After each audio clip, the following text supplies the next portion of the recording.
What's up mga kapango? Isang makulimlim na hapon na naman at nagkabiglaan na naman ng plano na hindi inaakalang matutuloy.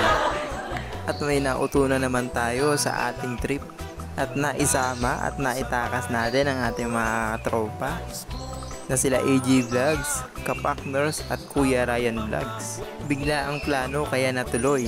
Andito kami ngayon sa napakagandang lugar sa Mulanay, Quezon, ang Legaslas Falls na sakop ng Barangay Amugis. Ito ang underrated at medyo napapabayaan na pasyalan at paliguan dito sa Mulanay. Napakalapit lang nito mula sa bayan ng Mulanay.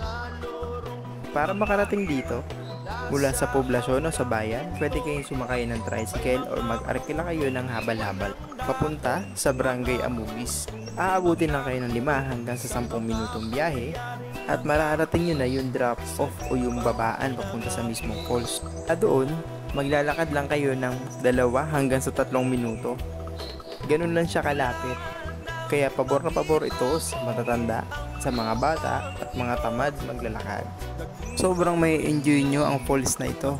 Kung kayo ay katulad ko na mahilig magtatatalon, ito ang perfect spot sa inyo.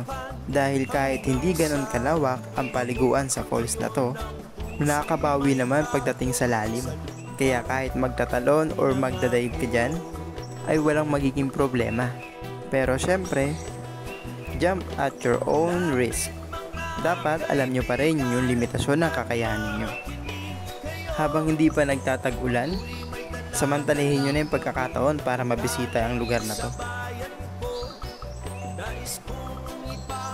Kung sakaling makakabisita kayo sa napakagandang lugar na to, tulad ng dating papakiusap namin sa inyo, please lang, kung ano ang mga basura na daladala ninyo na pumunta kayo dito, pakibit-bit din po sana pauwi.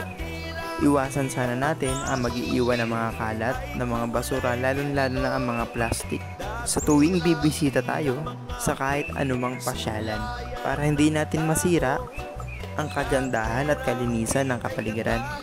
Sa pag-alis ninyo, sana ang iwanan nyo lang dito ay yung mga problema. Huwag na sana kayo magdagdag pa ng problema sa pamamagitan ng pag-iiwan ng mga basura. Nananawagan din sana kami sa local government unit na sana ay mabigyan nyo ng pansin ang napakagandang lugar na to. Sana makita nyo ang potensyal ng Legaslas Falls para maging isa sa mga pasyalan sa tuwing bibisita sa Mulanay. Hanggang sa susunod nating adventure, maraming salamat sa panonood. Huwag kalimutang mag-like, mag-follow, at kung nagustuhan nyo yung video, sana i-share din ninyo sa mga kakilala at kaibigan ninyo.